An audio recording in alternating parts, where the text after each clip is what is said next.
The universe's newest city is home to 1,000 people. And every year, over 10,000 come to visit.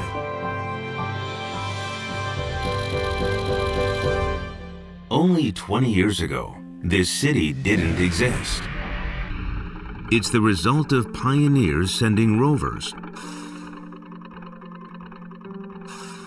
then discovering water. The hydrogen and oxygen separated from water becomes energy, creating the foundation for a fuel station.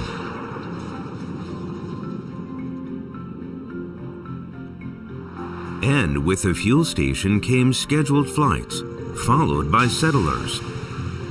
Soon, settlers required more diverse skills, attracting new specialists for construction, steel, communications, energy, transit, agriculture, medicine, and more. People travel from far and wide to see this new city. We call it Moon Valley.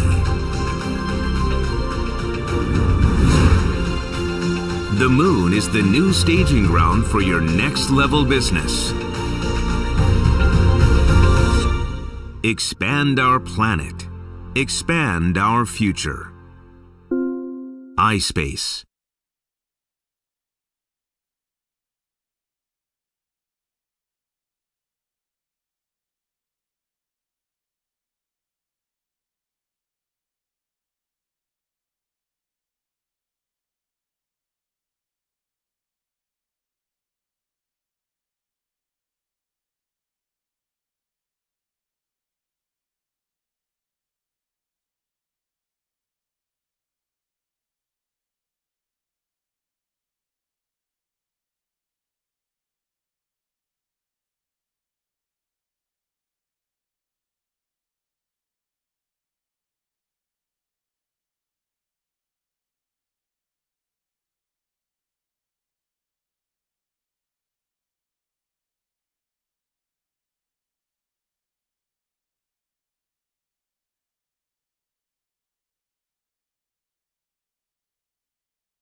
There we go. I'll try that again. I apologize. That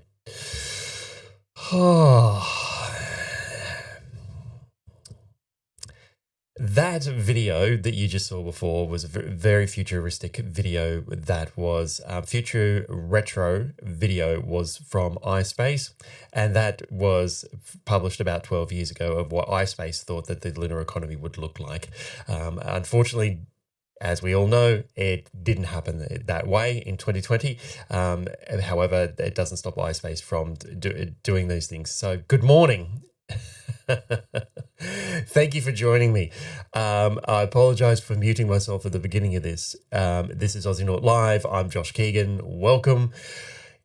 Can I just say it's 4 a.m. here in Australia, in Brisbane, and it is 11 degrees. I'm cold. And I've woken up in the middle of the night for this. So that's no excuse. I'm bringing this to you. And I welcome to everyone who's coming here to join me for this live stream for iSpace. I apologize for the muting myself. I'm half asleep, apparently. I thought I was a little bit more awake than what I was. I'm not. I'm just not awake yet. I am now, though.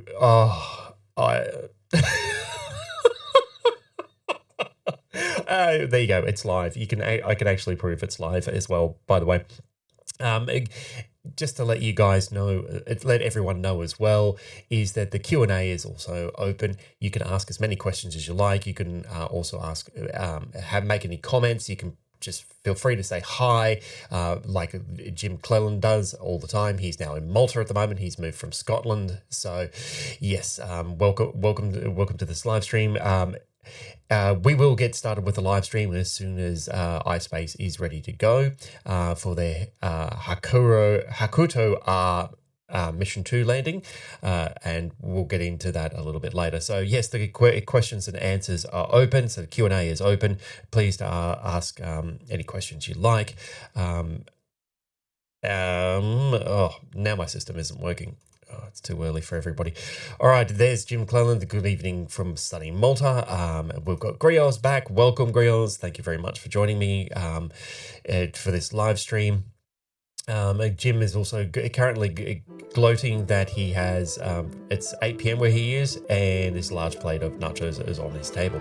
And it looks like the live stream is starting. Because we have a real purpose, something we have to create. We contribute to the groundwork of humanity's future by creating a sustainable, growing presence and infrastructure in space. The cislunar economy. Utilizing water resources on the moon is essential to expand human activity in cislunar space and benefit life on Earth in a sustainable way. iSpace is at the forefront of exploring and utilizing this precious resource. iSpace provides the most comprehensive lunar transportation service on the market, transporting and operating payloads in lunar orbit and on the surface. We are laying the groundwork for human presence on the moon,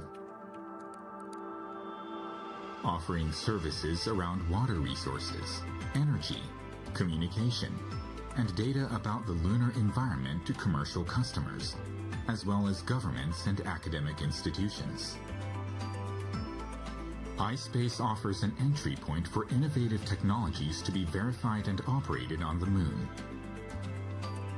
We are able to iterate quickly, finding the most cost-effective solutions for the unique obstacles of the moon. iSpace makes possible what has previously not been possible.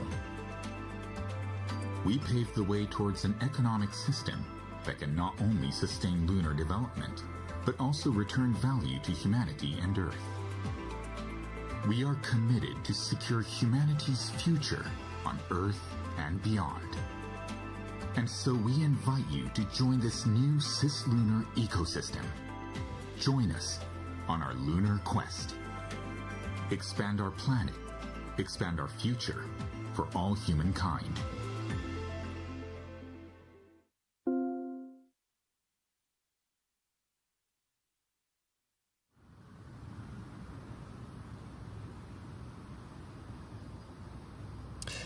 Yes. HAKUTO-R Mission 1. Unfortunately, they lost contact with.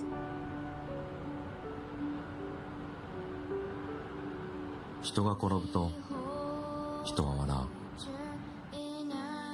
う。人の失敗を人は笑う。やがて人は失敗を恐れ、踏み出すことを忘れてしまう。だけど本当の失敗は転んだまま立ち上がろうとしないこと。転んだら立てばいい。つまずく石を学べばいい。日本を失敗できない国にしない。それもまた私たちのミッションだと思う。人類の未来に月は欠かせない。やるべきことは無限にある。未来を誰かに委ねるのではなく、自分たちで未来を作る。そのために月に着陸し、月面を探査する。いつか人は月に住めるようになる。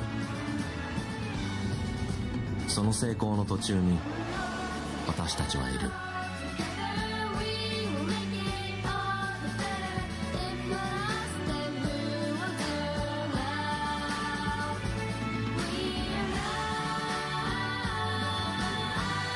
次行きます。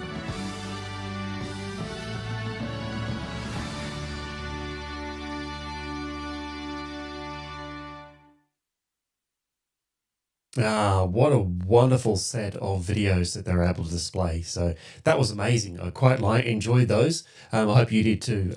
Just to finish my introduction as well, I'm a bit late because I had myself on mute.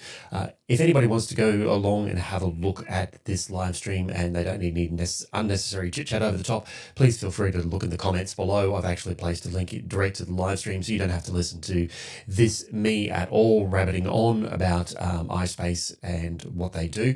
So yeah, it looks like the live stream will be starting soon. Well, here we go. 今の時は私は管制室でオペレーターとして作業していました。 My expectation from the landing was more to see the faces and the reaction of the team in the operations center. ちょっとしばらく何が起こったのかよくわからなかったんですけど、全体的にすごいうまくいっていたので、最後の最後でちょっと失敗してしまってすごい残念な気持ちにはなりました。思い描いてたイメージがなくなってしまったということで、いろんな感情が出てきたんですけれども、一番残念がってていいはずの袴田さんがそこまで残念がっていないんですね。For me and most of the team, we already had a mindset of never giving up. We're already working on the next project. みんなちょっとショックだったでしょうけど、一回やったから次はもっとうまくやれるっていうような気持ちはあったと思います。M1 の失敗の後に1ヶ月ぐらいしてこういう対策をすればいいんだっていうところをしっかり出してくるチームっていうのがものすごく頼りになるっていうふうに感じて、このチームはいけるっていうすごくポジティブな気持ちが出てきました。How do we do this again? How can we make it better? How do we test it better? How do we ensure that the next mission is going to be a success? It's that kind of thinking that for me means resilience inside iSpace. 地道にその問題を分析して紐解いて、一個一個地道に解決していく、諦めないで一歩一歩進んでいくっていうのがレジリエンスだと思ってます。レジリエンスイコールiSpaceそのものかなというふうに思ってます。すぐに切り替えて、次のミッションに向けて、動き出すっていうところが、大事なのかなと。個人のレジリエンスみたいな気持ちは重要だと思いますけど、やっぱりプロジェクトであって会社であるので、やっぱりチーム一丸とならないとそれは達成できないかなと思います。やめないからやりますって言ってて、じゃあ自分たちもやりますみたいな気持ちになるのが大きいかなと思ってます。月面着陸ギリギリまではいけたと。我々の技術やってきたことは正しかったということで、もうすでに袴田さんの目が次のミッションに行ってるというのをすごく感じました。I think resilience really is an act of faith in our ability to grow, to adapt, to overcome. It drives, it's a force that drives innovation. One of iSpace's unique advantages is that we can innovate. 今回我々はランダーを作って月にまでその可能性を広げていくと。でこれは人間の活動範囲を広げる。人類を月に持っていくとか、初めて行ってみる突破口を開く、必ず誰かがやらなきゃいけなくて、それこそまさに iSpace の仕事じゃないかなと思っています。Everyone from different backgrounds, different industries, different countries in all three of those offices bring something different, but we're always collaborating, and I think we can make a very successful result. The moon is not just a destination. I think it's really like a proving ground for iSpace vision. We are excited about the steps we are taking to be a part of lunar infrastructure. That's my contribution to creating a better planet for my kids and their kids and your kids and everybody else. Once we make that first soft landing, I think that internally, all of our crew and all our engineers and the entire company is going to have the confidence to move forward, knowing that we can do this. Resilience. Resilience. Resilience. Resilience. Resilience. Resilience. Resilience. Resilience. Resilience. Yes, resilience. Amazing. Just in case anyone was wondering, just quickly, if I can get this in, iSpace is actually headquartered in Tokyo, Japan, and also maintains an office in the United States and Luxembourg.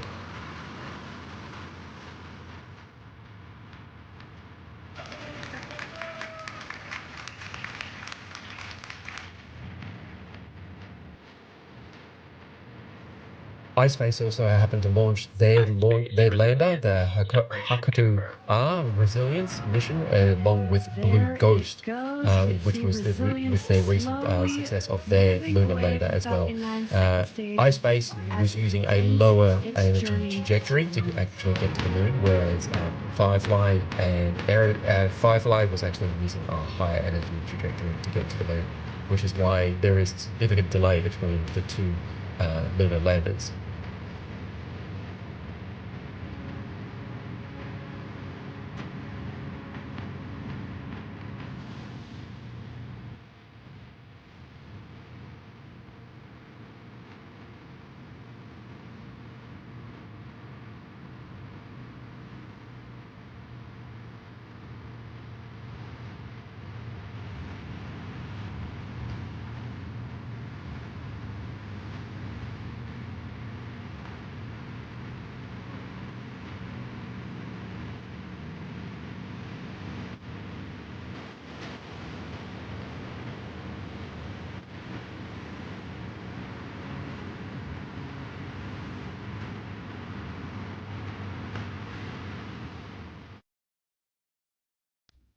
All right. Can I remind everyone that if I occasionally sip from something that is actually water, not coffee, just yet, it is only 4:16 in the morning as I preside over this live stream. So, yeah, it's going to be interesting. So once it actually it kicks off and gets more fully underway, then basically I'm going to switch to coffee as it gets late this morning. Welcome to the live streaming event for iSpace's HAKUTO-R Mission 2 Venture Moon Lunar Landing. This event will be conducted in Japanese, but you can enjoy the live broadcast by accessing iSpace's official YouTube channel. Enjoy the live broadcast in Japanese on the HAKUTO-R channel, and for simultaneous English interpretation, go to the iSpace channel.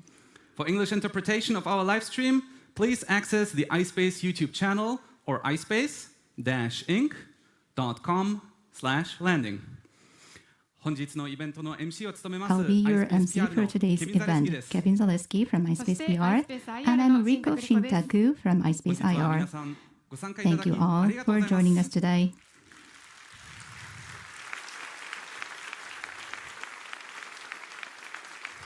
Absolutely, Jim. Yeah, you do have to admire the enthusiasm, especially after a failure. He's finally here. It really is, Kevin. I believe everyone is, but I'm half nervous and half thrilled. I can't wait. I know exactly what you mean. With this anticipation and excitement in the air, we're thrilled to bring you the most exciting moment of Mission 2 live tonight. After launching in January 2025 and spending nearly 5 months traveling through space, iSpace's Resilience lander and Tenacious rover are now on the verge of achieving Japan's first and Asia's first privately led lunar landing. For those of you joining us for the first time, allow me to give a brief introduction to iSpace.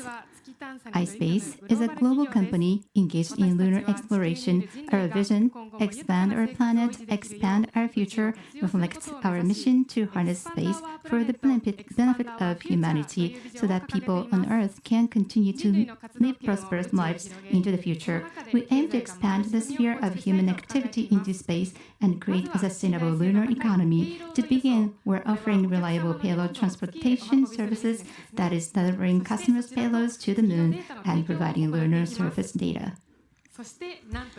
What truly sets iSpace apart is our global presence. While today's broadcast is from Japan, we also have offices in Denver, Colorado in the United States and Luxembourg in Europe. With a team of approximately 300 members across these 3 locations, we continue to grow as a global enterprise. Our first commercial lunar exploration program consists of 2 missions. Mission 1, which attempted a lunar landing in April 2023, unfortunately did not succeed.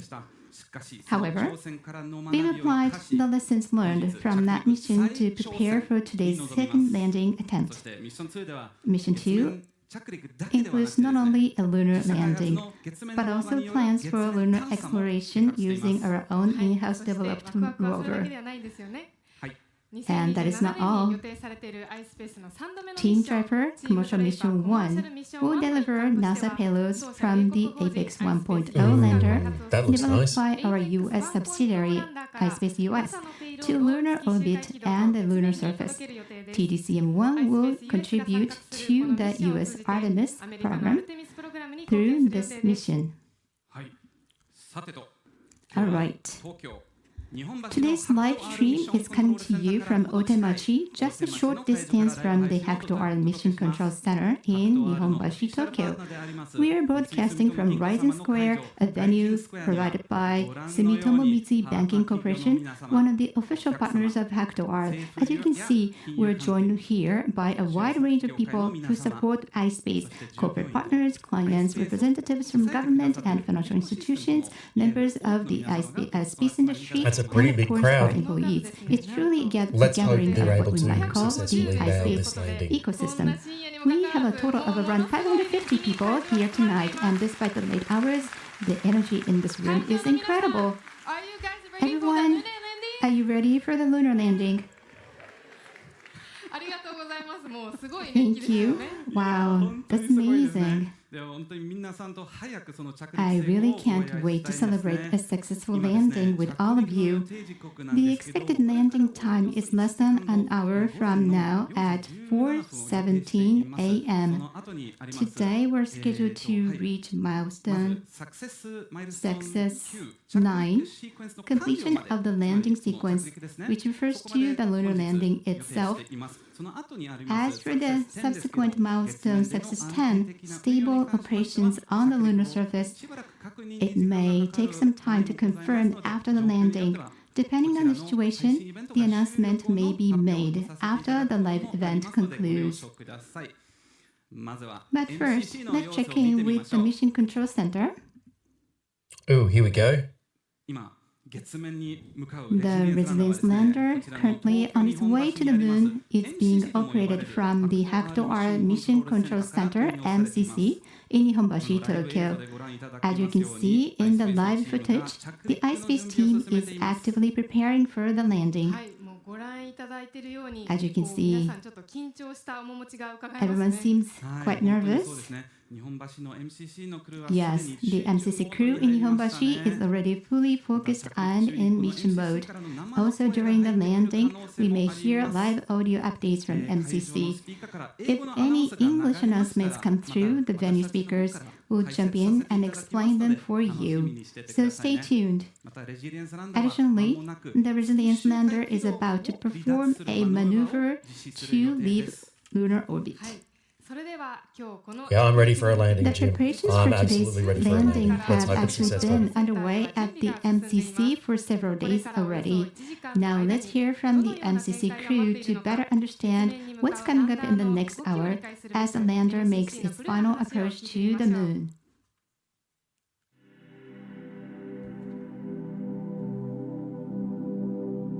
Hi everyone, I am Angel Milagro, the M2 Mission Director, and we are here today in the HAKUTO-R Mission Control Center, or MCC as we call it. Today we will monitor from here the landing attempt of M2. Hi, my name is Janelle Wellens, and I'm the Deputy Mission Director for Mission 2, who will be your flight director on landing day here inside the HAKUTO-R Mission Control Center. We start from 24 hours before the automated descent actually begins. In this 24 hours, we're going to have 3 shifts doing 3 distinct different jobs. The first 2 shifts are going to be focused on making sure that our lander is prepared for the autonomous descent. This includes determining our velocity and position with some uncertainty so that we can give that to the lander prior to it making its own decisions after that autonomous point begins. These 2 shifts will also be responsible for power-saving activities, and they will also be preparing our fuel tanks to make sure their temperatures and pressures are ready for this final burn. After these first 2 shifts are able to sign off that our lander status is doing great, the final shift takes over for the landing. We begin 8 hours before the autonomous sequence kicks off and use those final orbit determination products to upload a command sequence and other products that will allow our spacecraft to have the best chance at landing. Once these products are uploaded, they will be reviewed extensively by the engineers who are sitting in this room in what we call the descent review meeting. At this point in time, we will start to generate a burn plan, which details the landing site and all of the other parameters that have to do with it that our engineers can verify before we move forward. After this point, we will have what is called the authority to proceed. It's our final go, no go, where every console in this room will have to let me know verbally if we are going to be all systems go for landing. I do like these videos that they're doing. They're very thorough. I will admit that. Thank you to everyone at MCC. We're counting on you and rooting for you. Yes, and just to repeat, the iSpace lander is about to perform a maneuver to leave lunar orbit, which is phase 1.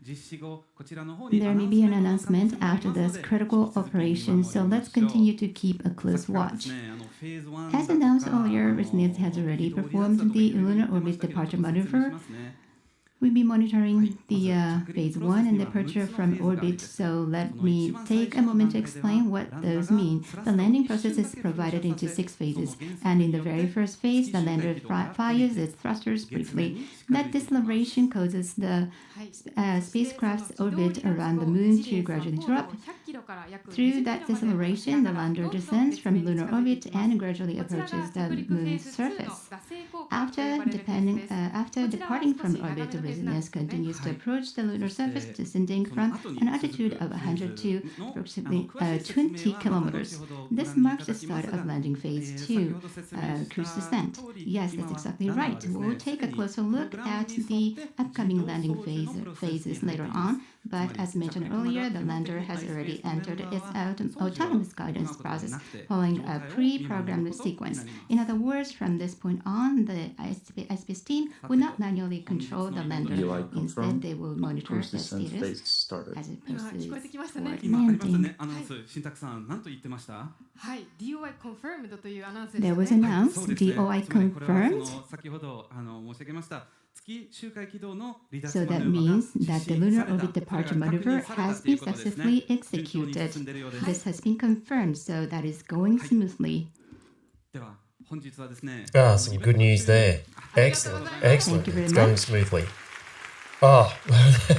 So far so good. Let's hope that this time they packed enough fuel or were to load enough fuel. HAKUTO-R was actually lost due to not enough fuel on board. Data called telemetry, which is transmitted directly from the Resilience lander to help visualize and explain the lander's current status in an easy-to-understand format. This screen you're looking at is a visualization of telemetry data received from the lander. Please note that some of the data is still pending and will be received later.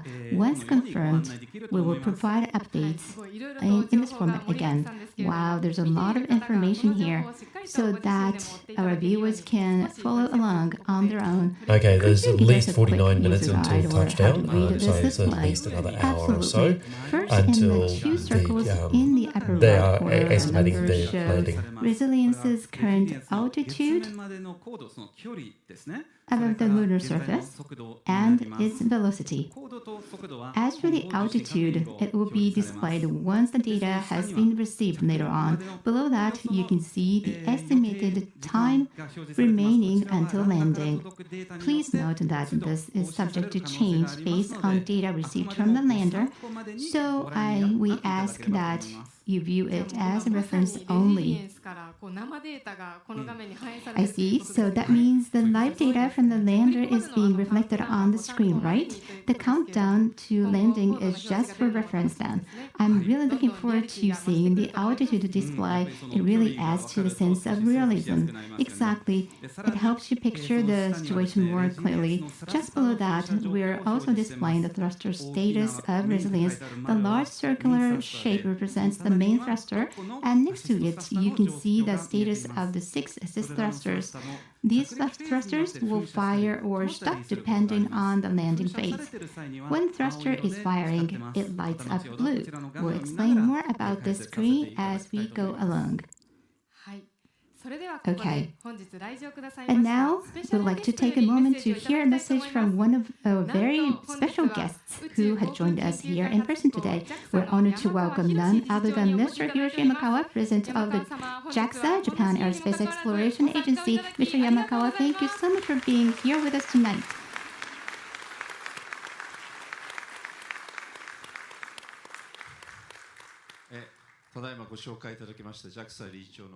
I am Hiroshi Yamakawa, President of JAXA. I thought quite a bit about my speech, but I'm overwhelmed by your passion at the moment. First of all, I would like to offer words of congratulations to everyone who has been working so hard to welcome this day. CEO and founder, Mr. Hakamada, and everyone at iSpace, everyone associated to this event. Up until today, I know all of you made hard effort to come to this point. And many missions and projects we have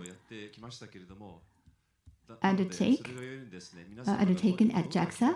We have welcomed many guests like this, so I understand how you feel right now. Quite nervous and thrilled and excited, I'm sure, but at the same time,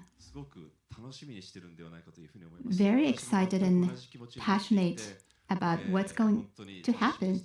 I feel the same. I'm so looking forward to this. And I have a chance to speak with you.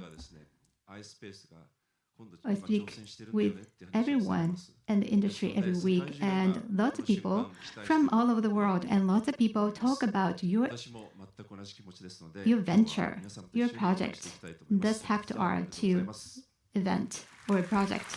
I'm so looking forward to what's going to happen today. Thank you very much. Thank you, Mr. Yamakawa. Always love translations for live events. They always seem a little bit slower. What makes today's landing event even more special is that we're connected to 3 global venues. In addition to our venue here in Otemachi, Tokyo, we're also connected with iSpace's offices in Luxembourg and Denver, Colorado, as well as in Washington, D.C., the capital of the United States. First, let's start our live check-ins. First up in Luxembourg. This year marks the 20th anniversary of Luxembourg joining the European Space Agency, and a special commemorative event is being held today. So today's event is hosted by the Luxembourg Space Agency, LSA, and many are watching to cheer on the Resilience lander and the Tenacious rover developed in Luxembourg as they prepare for landing. The Tenacious rover heading to the moon was developed by iSpace's European office with the support of LSA, and if today's landing succeeds, it will become the first European rover to drive on the lunar surface. Many VIPs, including representatives from the Luxembourg government and the European Space Agency, are watching the Resilient lander's descent in person at the venue. And today we are hearing comments from 3 distinguished guests. First is the CEO of the Luxembourg Space Agency, Mr. Marc Serres, and the Director of Commercialization, Industry and Competitiveness at the European Space Agency, ESA, Mr. Chilati Najas, and then also the Dr. Julian Lamman, CEO of iSpace Europe. Hello, everyone. How is the atmosphere in Luxembourg?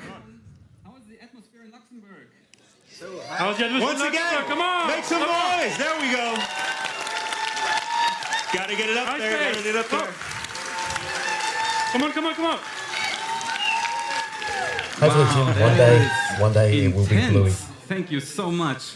And then just what's new in space in Luxembourg and Europe? Yeah, thank you everyone for joining us from all over the world here in Luxembourg. This means a lot. We have several hundred people here in this movie theater and another movie theater behind me. And of course, everybody came here to witness the landing of Resilience, but also cheer for Tenacious. Tenacious has spent 5 months in space. It's really eager to stretch his legs and go for a ride on the moon. Tenacious means a lot to the crowd here. It was built in Luxembourg by our team, iSpace Europe. Shout out to iSpace Europe, please.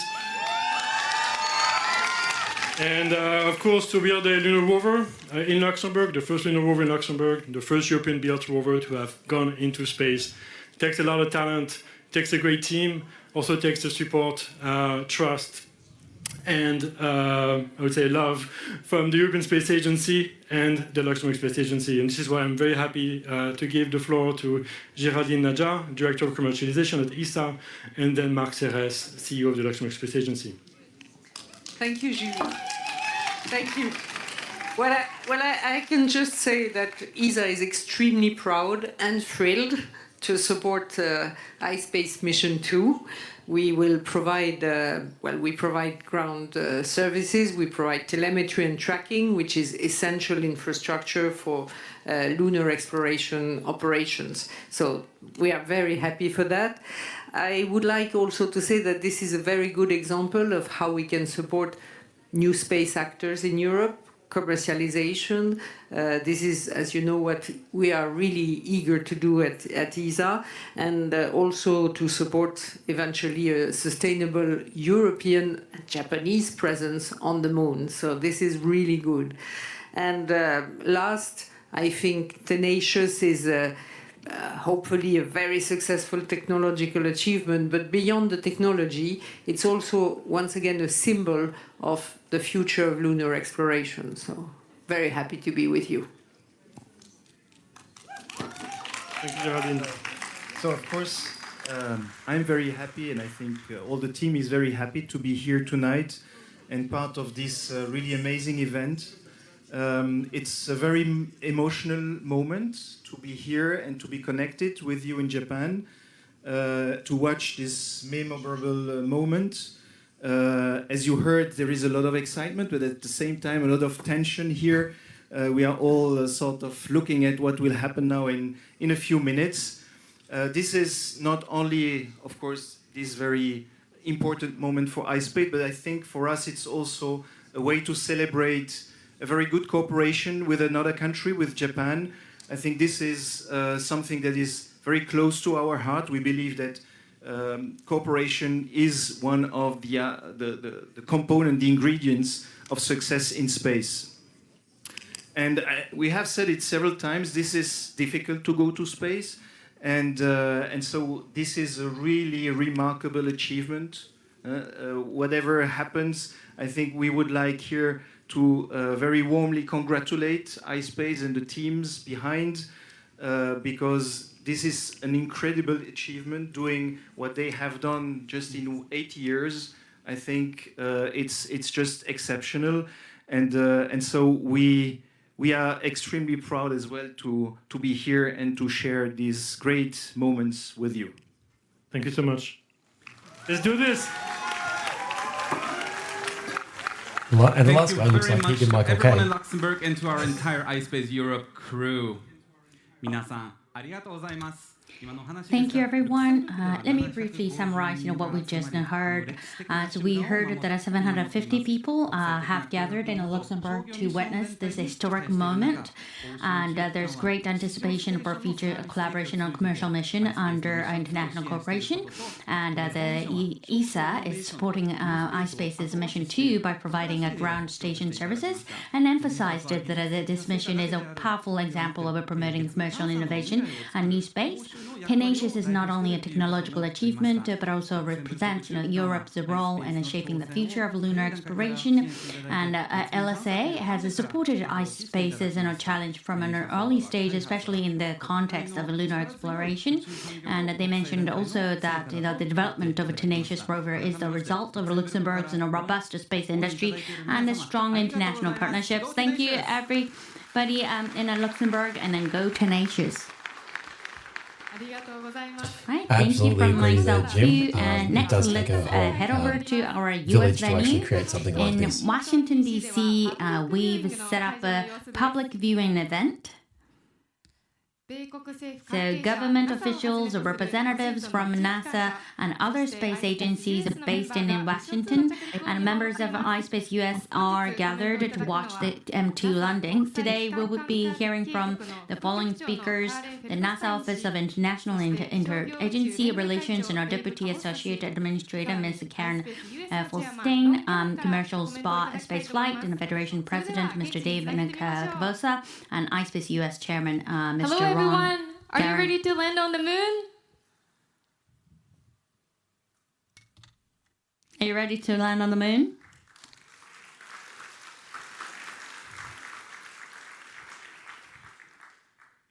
Hey guys, we can't hear you. It's possible that you have to turn on your audio feed. Sorry about that. Yes, victory is mine. It happens to the best of us. They need to turn on their audio feed because it seems like they've lost their audio feed altogether. Hi, we can't hear you guys. Oh, Yes, we made now a lot we of can hear noise you. too. Please, Ron, go ahead. Finally. Luxembourg set the stage for us, and we had to get a higher bar. So thanks, Julian, for that. But we all here. We got about 150 people, very, very excited people gathered here in Washington D.C. So let's all say hi.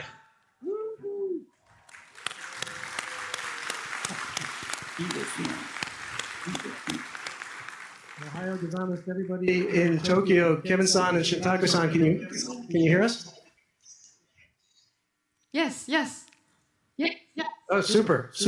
So, like I said, we got a whole bunch of people here. We're all really, really excited. So far, we've been talking about the historic significance of the regolith transfer that we're going to do and how innovative activities like that, innovative programs like the NASA CLIPS program is going to spark a commercial lunar market that's going to allow us to take off exponentially in our development of the moon, of our exploration of the moon, and that's going to lead to a significant permanent human presence on the moon for the benefit of all. And as you have already mentioned, I'm joined here by Karen Feldstein, NASA's Associate Administrator in the Office of International and Interagency Relations, and Dave Kabosa, the President of the Commercial Space Federation. And Karen, do you have some words you want to say to our global iSpace team, to people that are viewing from all around the world?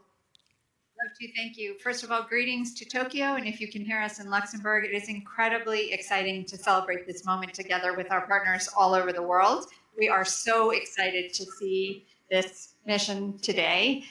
You talked about these big milestones. We are so proud at NASA of our CLIPS program and the stimulation we've given to creating this lunar economy and creating a predictable environment.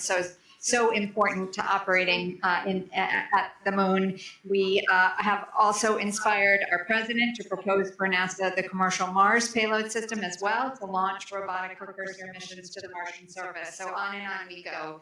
We know now astronauts Well, at least this CLIPS mission, the missions haven't been cancelled yet. And that we'll learn how to live and work together on another world. So we celebrate all of you, all of the amazing engineers and scientists watching tonight. Good luck, iSpace. Thank you, Karen. Dave, would you like to add some words there? Thank you, Ron. The current golden age of space exploration didn't happen by chance. Advocates and policymakers in the United States and throughout the world have worked for decades to open space through commercial space exploration and public-private partnerships, just like we're watching today. We've worked for decades to commercialize and make space launch affordable. We've worked for decades, and to be honest, we're still working to ensure that commercial entities like iSpace can launch and operate safely in space through common sense policies, best practices, and reasonable regulations. We are stronger and can achieve more together with these dynamic public-private partnerships that leverage private investment and industry's innovation. Godspeed resilience. All right, with that, back to you, Kevin-san, Dr. and Godspeed resilience, Godspeed tenacious. We're going to do this. All right. Washington, D.C., thank you so much. Right, thank you very much, everybody. We're out there in Washington, D.C. Here's what we just heard. So first, NASA is working to strengthen partnerships both domestically and Okay, I'm just going to mute that, bring that down a little bit in terms of volume because they're just repeating the same thing. What is a bit disappointing about this live stream I'm finding is that there is no way to actually see exactly how the lander is going. There is no graphic that's in the corner that actually says the status of the lander. So while this is going, I'm going to be searching around in the background to see if I can find any additional information on any of their social media channels, rather than just listening to this one live stream to see exactly how the lander is going. So I'll be back with you guys in just a minute. And they noted that as innovative technologies and persistence mission progress are advancing the development of the cis-lunar economy. Thank you, everybody from Washington, and thank you for joining us.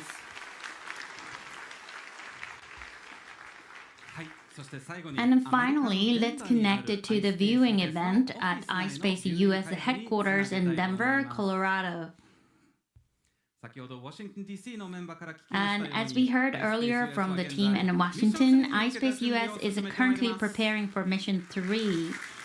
iSpace US crew, are you guys excited about today's landing? Excited about today's landing, iSpace US crew. I like it. There's just a little bit of a time lag, but the team in Denver is also pumped up too, and absolutely. And let's take a look at the video message from Elizabeth Christ, the CEO of iSpace US. My name is Elizabeth Christ, CEO of iSpace US. Today marks an important milestone, not just for iSpace, but for our industry and humanity's continued journey beyond Earth. iSpace Mission 2 represents an immense amount of collaboration, persistence, and innovation that has come into this extraordinary mission. I am so grateful and humbled for the iSpace team that has come together to get this far, literally almost to the moon.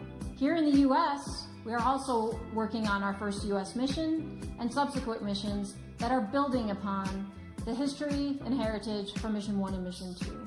We are very excited and proud of this incredibly capable team that is designing and developing our Apex 1.0 lunar lander and Alpine and Lupine relay satellites, currently set to lift off in 2027. As part of Team Draper Commercial Mission 1, we are so proud to be part of the team that delivers NASA's scientific payloads as well as commercial payloads to the far side of the moon.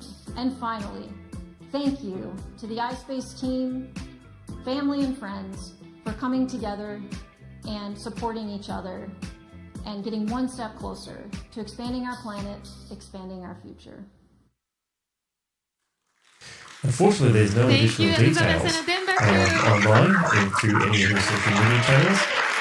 Let me just turn this down a little. It just seems like they've only got one static view of exactly what the landing is looking like, and there is no additional details in regard to the status or health or status of the actual lander. So they're keeping that one very opaque at the moment. So I just thought I'd update you guys. There doesn't seem to be any sort of additional telemetry or anything like that from the lander about the status or health on any of their social media channels. And I've looked through a few now. It doesn't seem like there seems to be anything else. They're only going with this one and only live stream.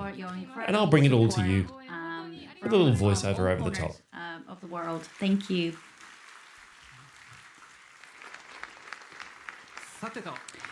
Well, now that we've felt the incredible energy of support from around the world, and we have another very special message to share. We are honored to present a message from the 32nd U.S. Ambassador to Japan, Ambassador George Glass, who assumed his post just this spring.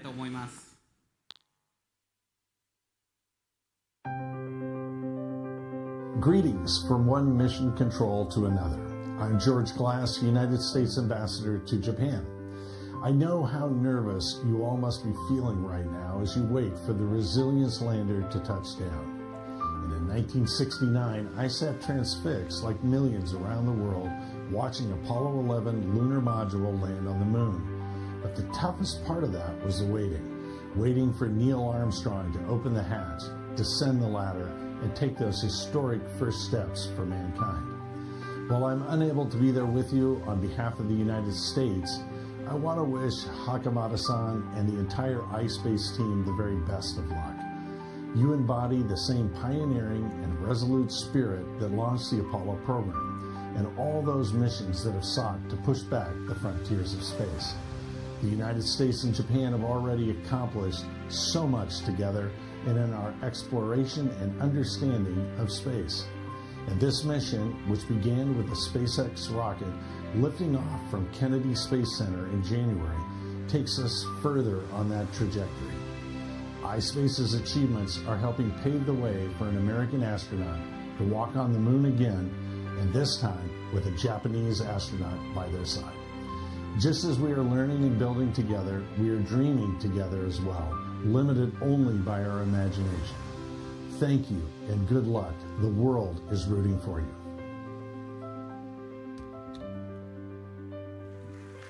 Interesting.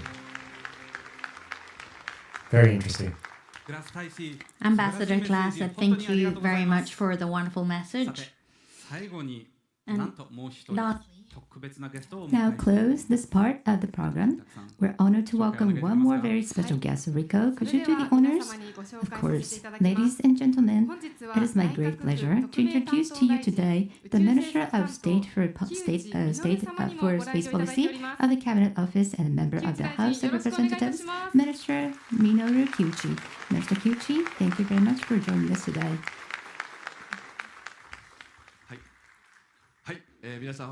Good morning, everyone. I'm also excited and nervous. I'm truly honored and happy to witness this historical moment with all of you, this historical challenge by iSpace, and also great expectations for our space industry of Japan. I'm feeling that very vividly. The lander's name is Resilience, as you know.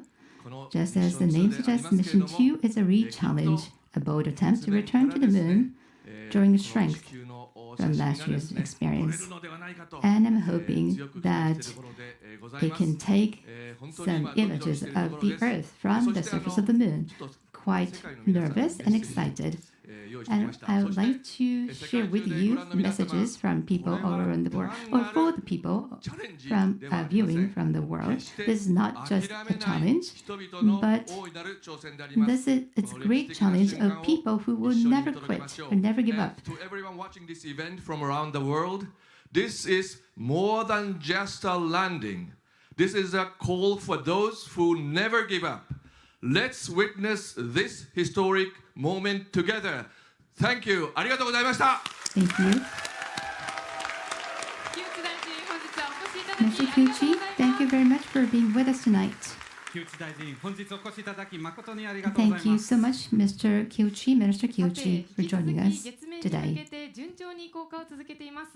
Now, our Resilience lander is continuing its descent toward the lunar surface smoothly.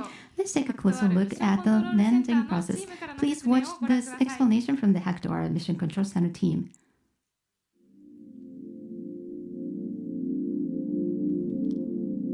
After configuring the spacecraft, the team will send a command to initiate the automatic descent sequence. Throughout this time, the spacecraft will slowly get closer to the surface of the moon while reducing its speed until finally it's close enough and slow enough to gently touch on the surface of the moon. At that time, the team will regain control and will start the preparations for the surface operations phase. So just before we start the landing phase, we are about 100 kilometers above the surface of the moon. And then we start our first phase of the landing, which is the deorbit insertion. This is a very short fire from the lander, which basically tries to bring us closer to the surface of the moon. We come to around 18 to 25 kilometers to the moon. And once that finishes, we start the second phase of landing, which we call the coast descending phase. In this phase, the lander is basically just coasting around and trying to get closer and closer to the moon's surface. And then, right about when we are closest to the moon, which is around 18 kilometers, we start the third phase, which is the braking burn phase. This is the phase where we try to reduce the horizontal velocity as much as we can. We were going very fast, so we fire all of our thrusters, we burn very furiously, and then we try to reduce it as much as we can.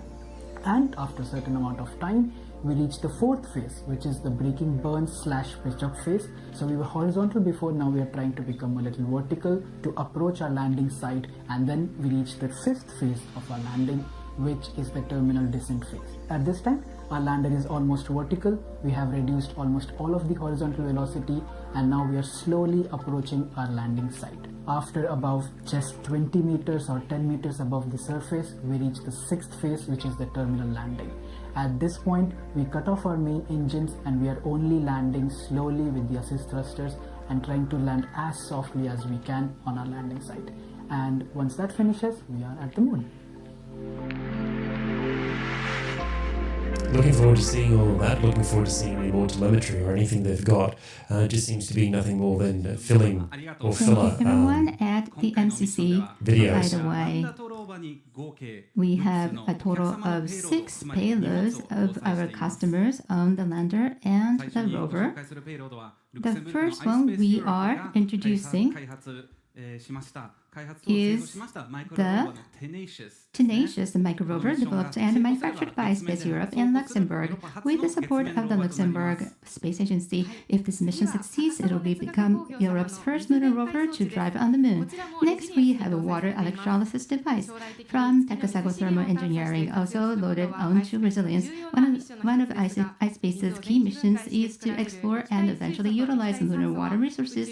The hydrogen and oxygen produced through water electrolysis converted into liquid hydrogen and liquid oxygen can serve as a critical energy source in space.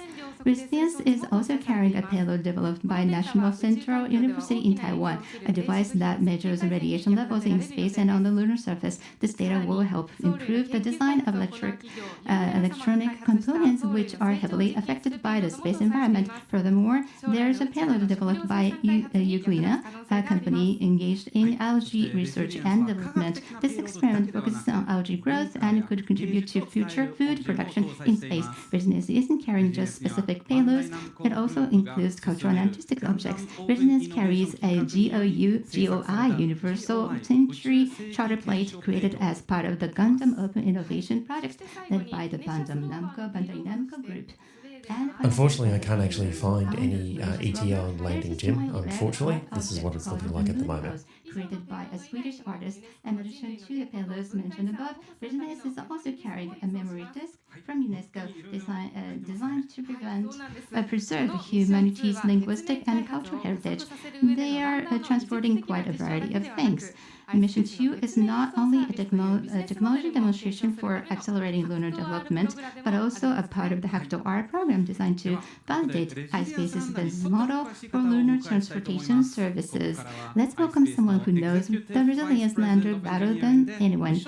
Joining us now is Mr. Yoshitsugu Hitachi, Executive Vice President of Engineering at iSpace and the lead for Mission 2 development.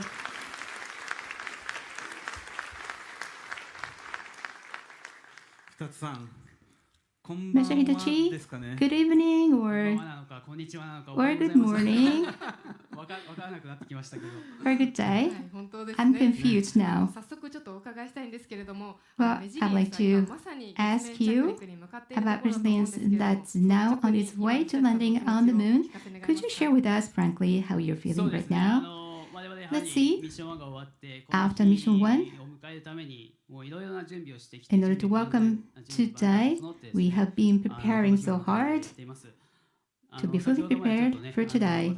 And earlier, I was a bit nervous, but on the stage, looking over you, all of you, I am beyond nervous, and what we as a team are trying to achieve, I am looking forward to that.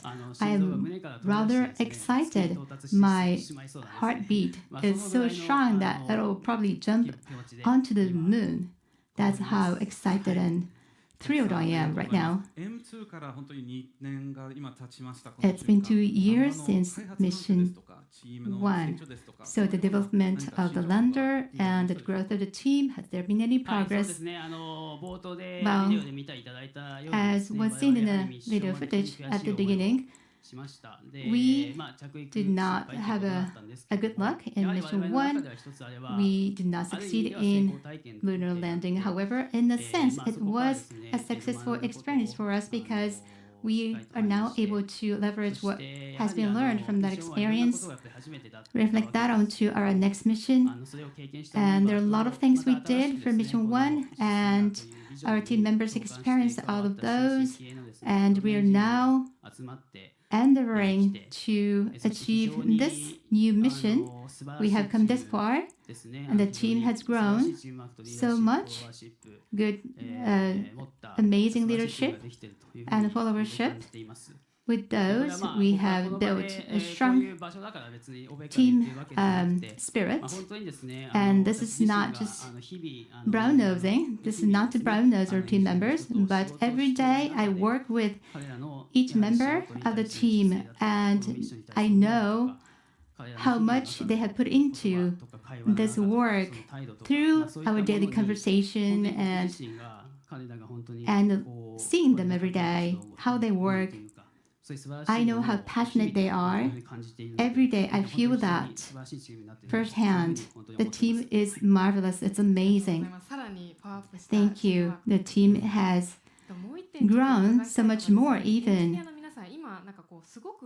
And another question that I have is regarding the engineers. I'm sure they're busy right now. What's the atmosphere like at the site or MCC? Yes, as was announced at the MCC earlier, the DOI detachment or departure from the orbit has been completed, and right now it's going into the autonomous driving phase. So many different preparations are necessary for that, and that's very important. And they have been very busy because of that. But the moment to go into the autonomous driving, we have been preparing perfectly for that moment, and we'll just do what we have prepared for this moment. And after the landing, whatever happens, we should be able to cope with it because we're ready, we're prepared. That's why we've been very busy to make ourselves prepared for that.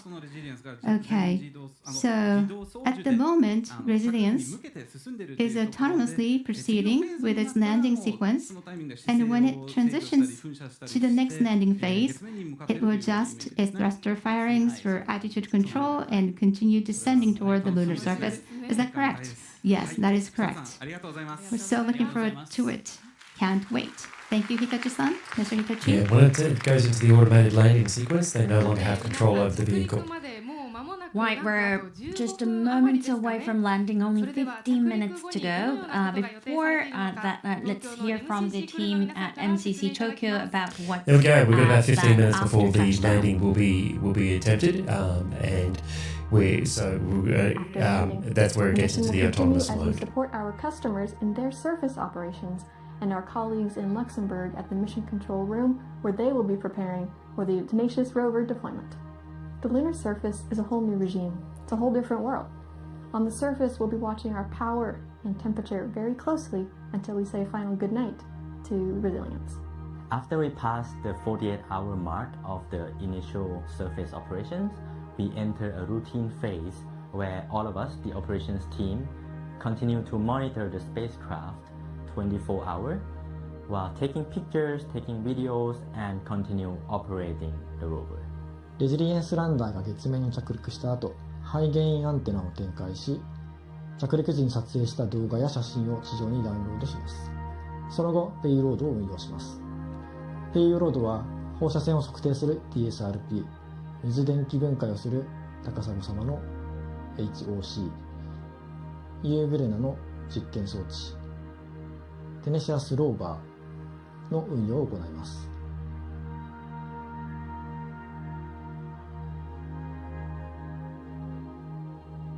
ランダーは月面の朝に到着します。ランダーに搭載された太陽電池パネルで発電するため、月の日中しか活動することができません。月の日中は約2週間となっています。After 14 days, has passed since we landed on the lunar surface. The mission is coming to an end. We drive the rover towards the sunset, say goodnight to our lander. We decommission the Resilience lander and the Tenacious rover, and this marks the end of mission 2.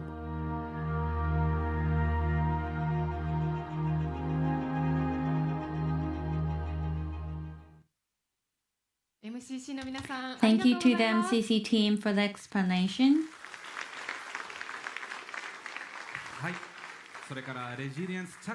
Well, according to the schedule, we have about 13 minutes left until Resilience lands. Everyone here at the venue and watching online, it's almost time. It's really exciting. Let's hear your excitement.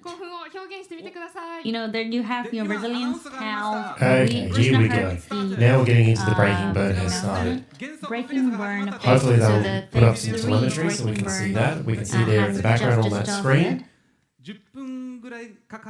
It will take 10 minutes to decelerate. So 2,000 kilometers per hour, you know, is now will rapidly be decelerated. Right. I hope that, you know, this excitement of this venue is coming through on the stream as well. We're just a moment away from Japan's and India's first ever private lunar landing. Finally. Oh, and my big head in the way. Just a second. Mission 2 ends in a successful landing. That doesn't mean it's the final goal for iSpace. That's right. I'd like us to take a step back from the mission at hand and talk a bit about iSpace's future that lies ahead. So let's welcome in Junpei Nozaki, iSpace's CFO and Executive Business Director. Nozaki-san, please join us. Well, finally, we're here. It has started, really. Right, thank you for joining us. So, question to Nozaki-san. I often get questions from investors like, what's next after Mission 2? If it succeeds, or if the landing doesn't go as planned, does that mean it's all over? So, some concerns and some questions, and what would you say to these?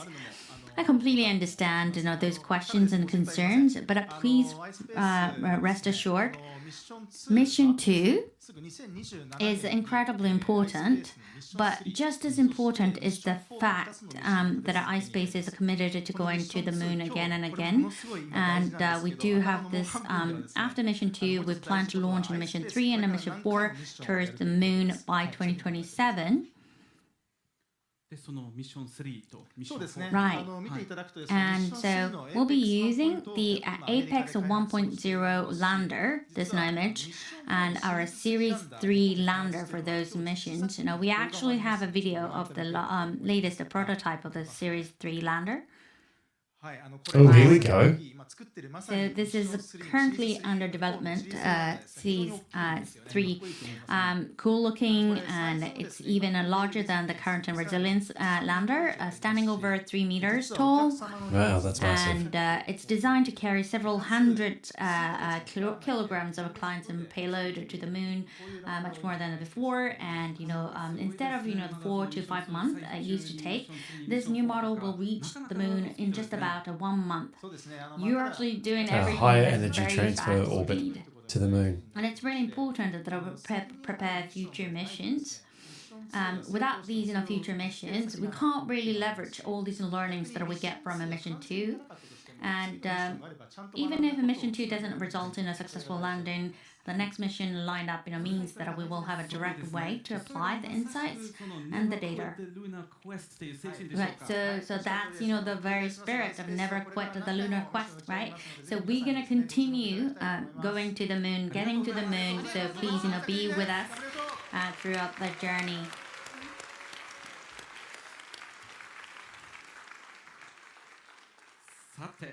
Well, it's almost time for the landing. So 9L minus 9 minutes. And so let's have, you know, the CEO founder Hakamada-san coming on the stage. I'm sorry, Jim, it doesn't look like that's going to be possible for a full screen of telemetry. Good morning, Hakamada-san. Good morning, everybody. Luxembourg and US members, good evening. Well, this is, finally we're here. How are you feeling right now? Well, led by our engineers, we've carried out Mission 2 by fully applying the lessons and experiences gained from Mission 1. And, and Mission 2 too, even before, this is amazing that we have come this far.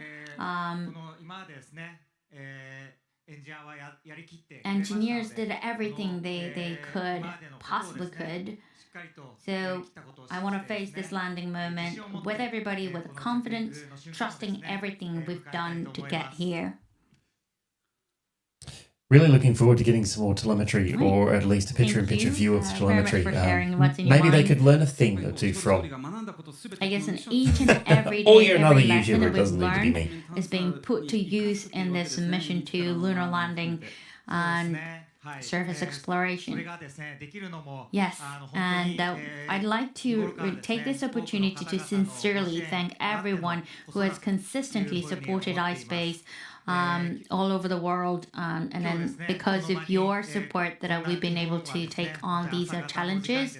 And this is a really late at night or early in the morning, and so many of you are here with us, and so many people in Luxembourg and in US.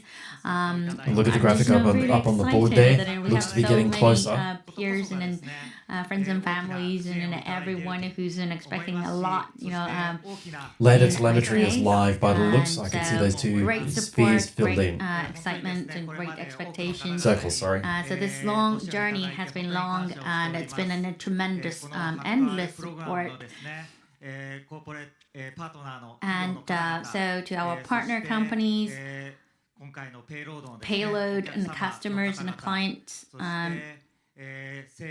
government bodies, space agencies, shareholders, financial institutions, suppliers, investors, media members. And the list goes on, and employees, and all these iSpace members, and friends and family, those the member dear and near to our members. We are really grateful, and we're very happy.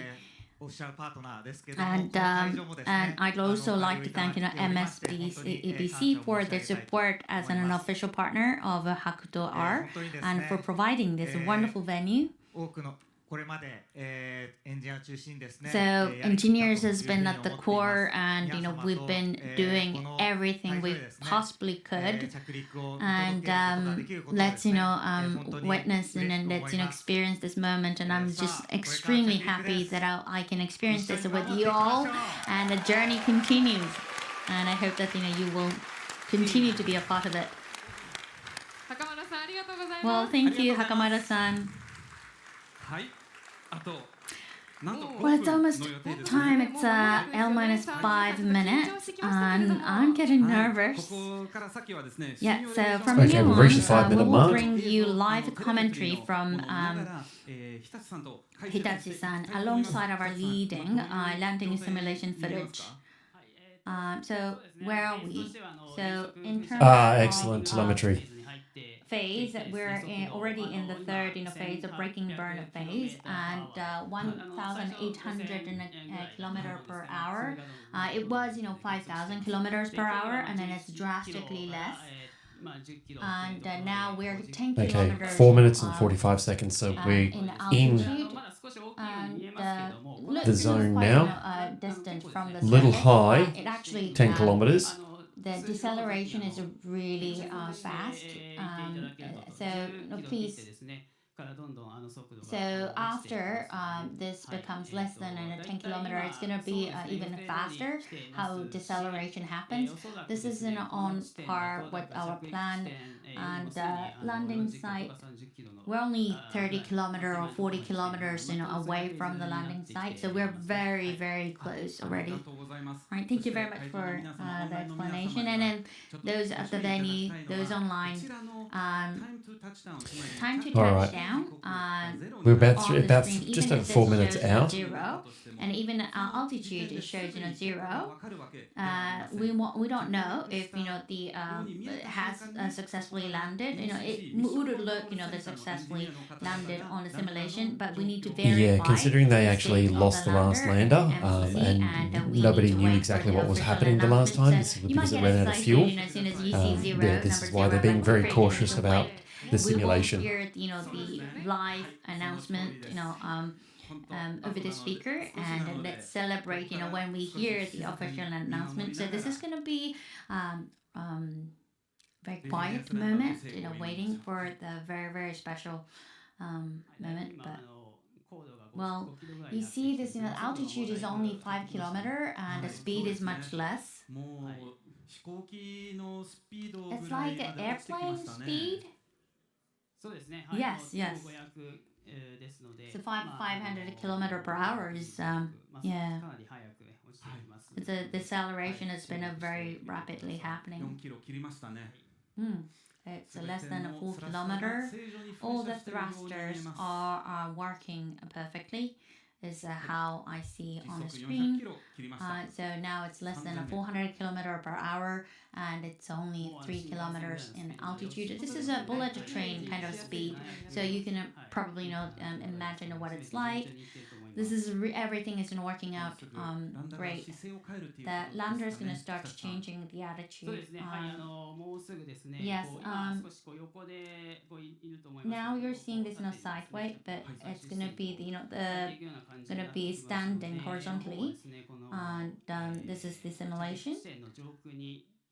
So we're almost right above the landing site. Okay, we're 235 kilometers an hour, reducing rapidly. 329 meters, we're coming in. The white line is indicating the direction of the landing site. Oh, that was not good. Oh. Have in a moment where we can't see the numbers, but that's just the telecommunication. So pitch up in a phase. So we are moving into the phase 4. So telemetry figures. Okay, that reaction on that guy does not look good. Continuously. He's one of the controllers. From MCC. They're zooming in on him. Oh no. This is not looking good. It looks like they might have lost the craft.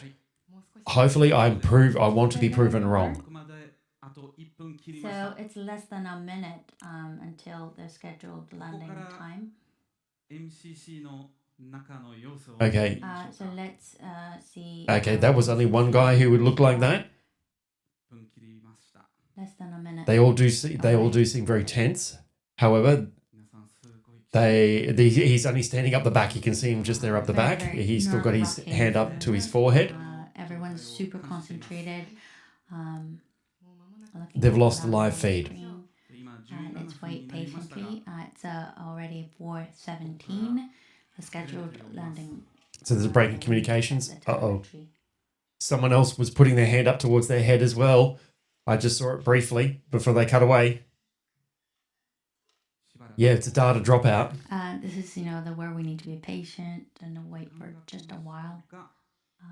We already passed the landing. Yeah, it looks to be a data dropout there, Jim. We're still verifying the these people are looking very, very tense. Confirming how it is on the surface. These are not good looks. They're very concerned. They're possibly just waiting for. They're looking for confirmation that the lander has landed and is in good health. This is not looking good. The CEO is also on screen. He is trying to maintain a neutral facial expression. On everyone's face in MCC.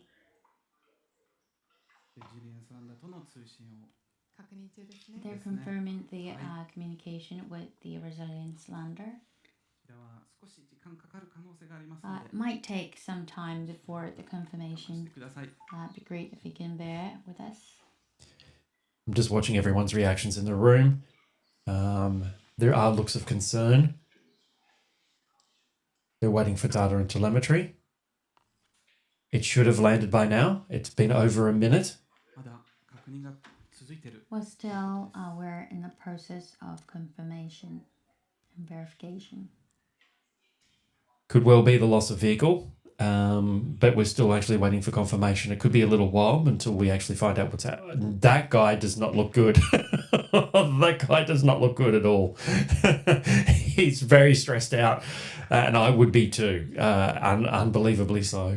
This is a tense moment where you don't know whether or not you've actually lost the craft or not, whether or not the lander. Still in the process of confirming, checking.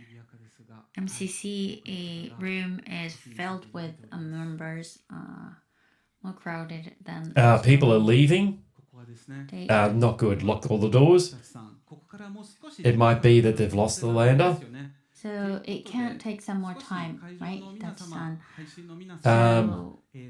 They're getting rid of the additional staff. I think we need some time before out of the room, only essential staff. To people in the venue and those who are watching online. This is concerning.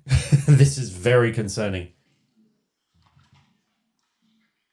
Those attitudes remind me very much of the Apollo moon landings. They've actually put them in behind closed doors, either in behind that glass, either to discuss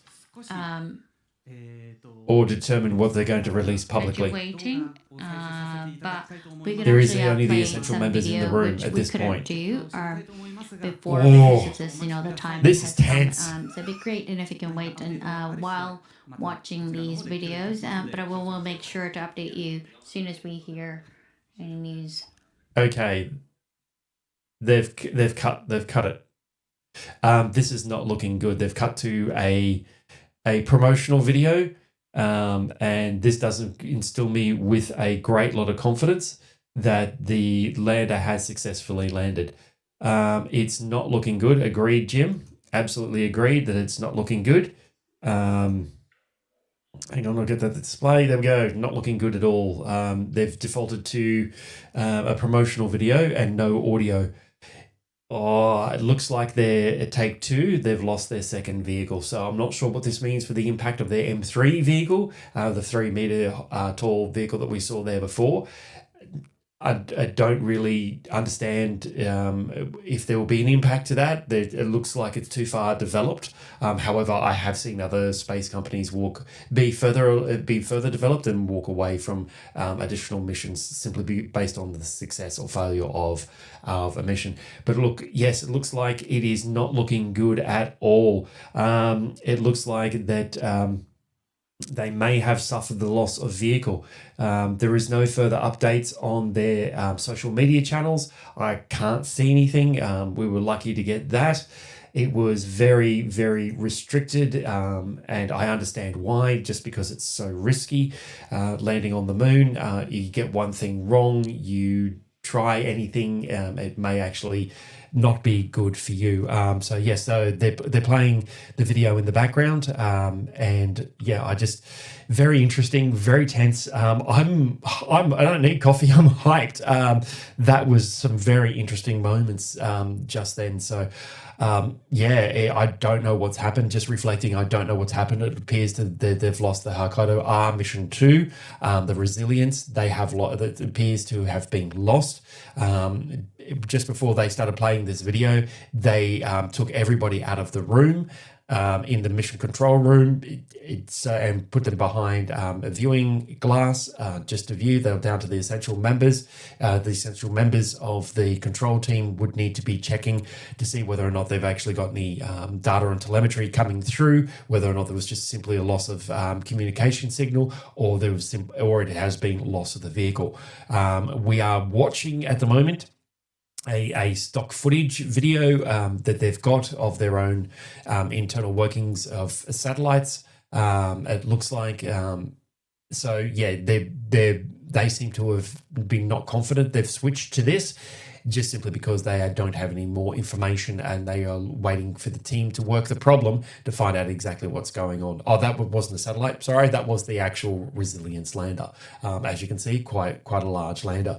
Yeah, so this is exciting, interesting, not looking good. It looks like they may have lost the vehicle, and yeah, it's just very, very interesting that this has happened, and it's very unfortunate that this has happened.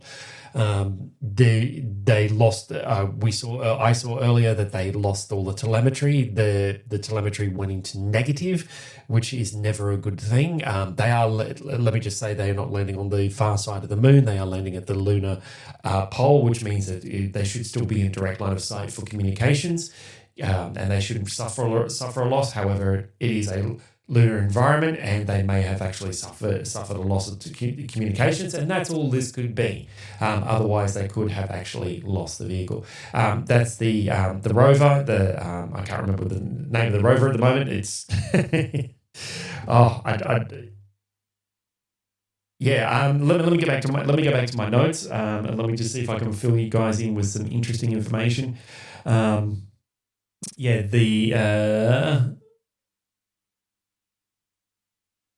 they've lost. It seems like they've lost the vehicle. I'm not confident with any of this.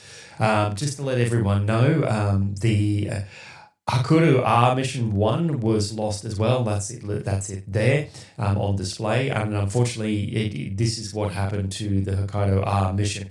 It was fully lost previously. This was back in 2023. And as you can see, there's definitely an impact zone that was detected by... it was detected fuel had depleted, and communication was lost on the 25th of April 2023.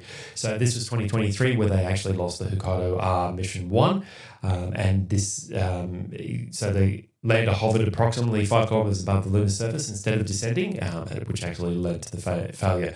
This mission 2 was definitely much looked like it was much more successful. It was coming down very clearly, and it looks like they may have lost that vehicle altogether, unfortunately. Look, just to give you a bit of an idea, that particular rover that they've got there, that we keep seeing on screen, which I cannot remember the name of. Oh, Tenacious Micro Rover. That Tenacious Micro Rover, by the way, actually looks a lot like something else I've seen, which happens to look like ours. That's the ELO2 Australian rover, believe it or not. Very similar design to the Micro Tenacious, and very, very interesting. And that's by ELO2.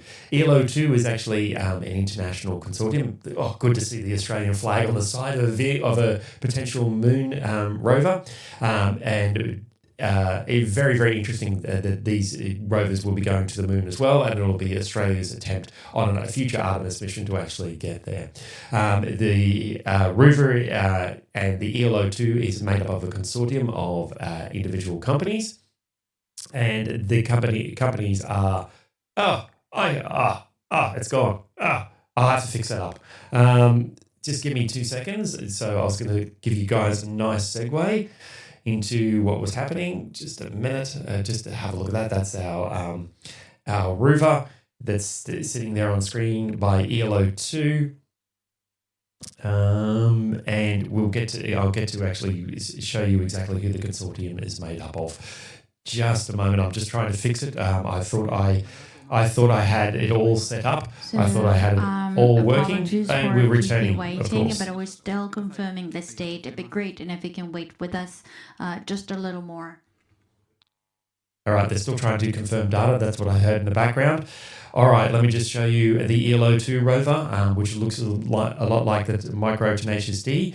Yes, it's made. The ELO-2 is actually a consortium. It's a Lunar Outpost Oceania consortium, and these are the list of companies that are actually providing their support of ELO-2 and the rover. And please note that there is, if you can see there is One Giant Leap Australia Foundation, which which Aussienaut is friends of, with Jackie Carpenter. So it's very good to see the consortium there. And one of the biggest players in the industry that is also in the middle is BHP. Yes, that is a mining corporation who is very, very interested in the ELO-2 rover. And that is a really, really big thing for me to see that one of Australia's massive mining organisation is interested in lunar exploration. It warms my heart as well, unbelievably, just simply because of that involvement. Of course, Australian universities are MIT, Swinburne University, Monash, and then there's QUT as well, and there's a whole bunch of other companies as well. And if you have a look and see, there is also Sabre Astronautics, which I've done an interview previously on Aussienaut. If you want to go back and have a look at the video history, you'll find that there. I've actually did an interview with Dr. Jason. I can't remember his last name. Jason is the CEO of Sabre Astronautics.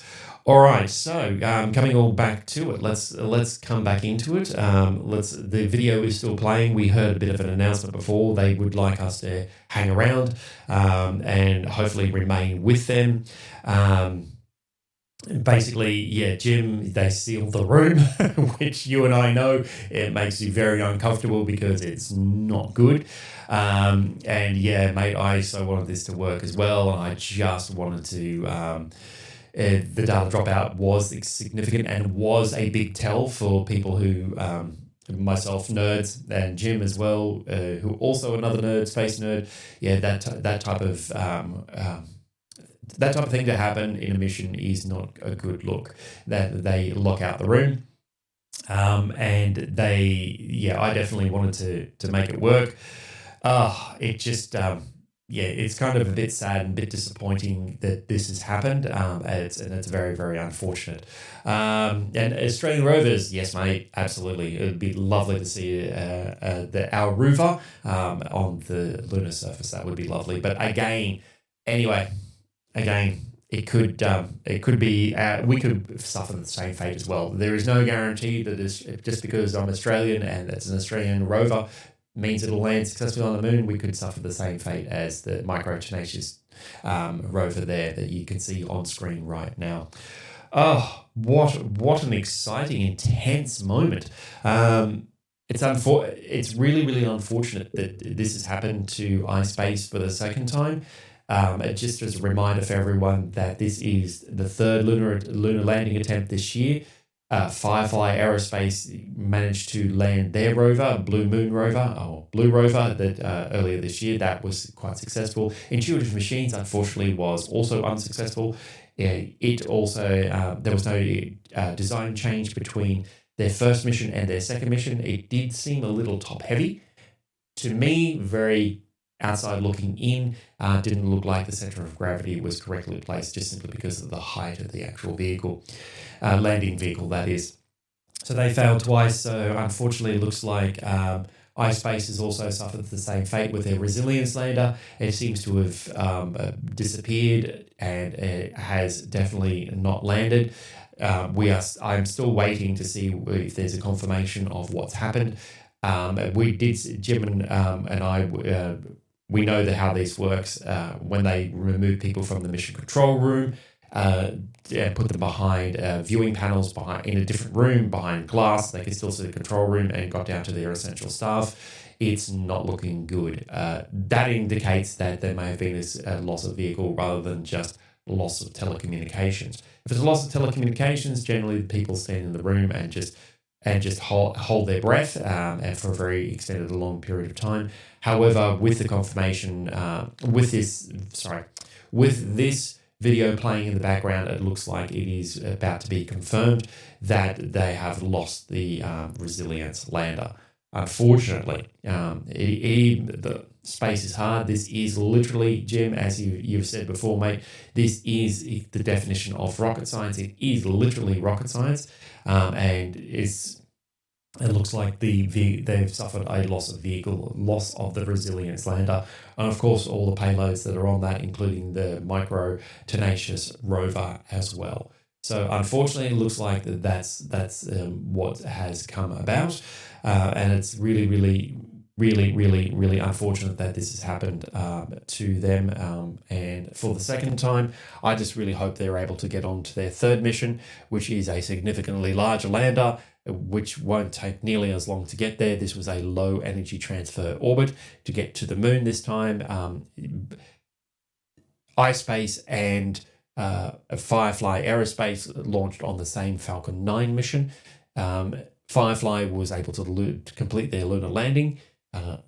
iSpace took a lower energetic transfer orbit into the moon, and this is why it was months later that they've actually attempted the moon landing. Not sure if that made any difference. It should make any difference technically, but here we are. All right. Who is in the venue and those who are watching online, and I know that a lot of you have joined us in a very extreme time of the day. And how's the situation? So, we haven't been able to confirm, but the MCC members will continuously attempt to communicate with the lander, and we will be reporting you the latest state in the media interviewing that's scheduled in a few hours. So we need to never quit the lunar quest, as the spirit would like to keep in finishing this the live streaming for now. Thank you very much. And that's the end of the live stream.